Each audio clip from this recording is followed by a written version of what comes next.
talk about one particular story, which is the Motel program in Anaheim. Sure. That was fascinating and amazing to me. But tell the story. Well, when I first started working in Anaheim in 2000, I joined a group called the Collaboration to Assist Motel Families. And I was a member of the committee, and the committee was put together to help families that live in motels. Now, this isn't the Disneyland hotel people are living in. These are low-income motels that are about 20 feet by 30 feet, the rooms at best, 20 by 20. The average room had 6 people living in it for 5 months at a time. Okay? When they did the 2000 census, they knew that there was at least 2,000 school-age kids that lived in motels in Anaheim. Wow. Okay? And I thought, okay, that's a lot of kids. So the way the program came to be was we had a meeting scheduled for, we met every month, the second Tuesday of every single month we met. And it was always at 9:30 in the morning. And about late December, we had we created a subgroup because we were noticing that there's some families were having success in moving out of motels, which is very difficult because they can never save enough money for first and last month's rent. They're stuck. Mm-hmm. And so we said, let's do a feasibility study to figure out what's going on here.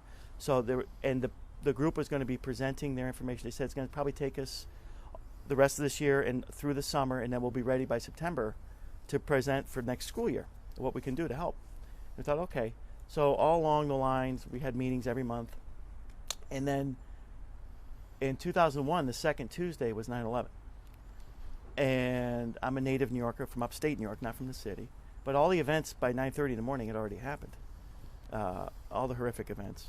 And I thought, I don't know if we're even going to have this meeting today. Sure enough, we did. And I remember going to the meeting, and Pastor Mary Hibbard, who United Methodist Church in Anaheim, she's a pastor there.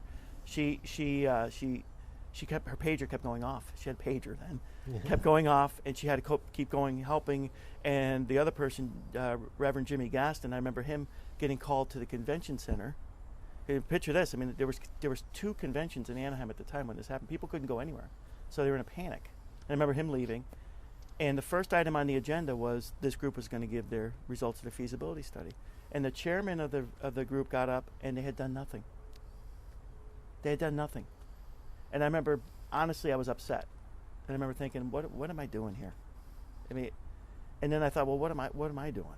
And I asked the question. I said, we talk about these kids. I said, how many kids are we talking about? I said, there's 2,000 kids.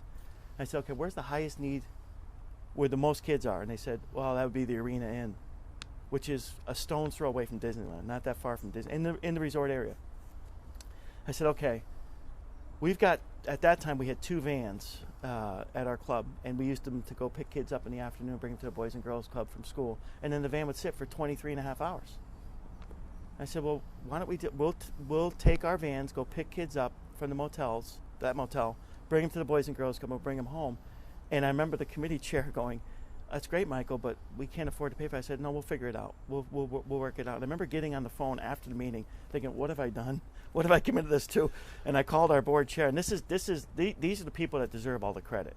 I can have all the ideas in the world, but without support of a really strong board, they're just ideas. I remember calling the board chair and saying, here's what I think we should do. He said, if you think we need to do it, we're doing it. So, okay, done. So that night on 9/11, I remember it for a different reason. So we went door to door, knocking on doors, signing kids up at that motel, and the next day we picked up 60 kids from the Arena Inn Motel and brought them to the Boys and Girls Club. And that was the first motel we started the program. We expanded there was 42 low-income motels in Anaheim. We expanded to all the motels. We picked the kids up and we brought them to and from the Boys and Girls Club. We didn't charge anything, and that became a real change maker for us. In that people looked at us saying, "Whoa," because that's not what Boys and Girls Clubs do. It's not that, we were just taking a different path. It was what was needed, and I'm very, of all the things I've ever been involved with, that's the one I'm most proud of. Reaching those kids.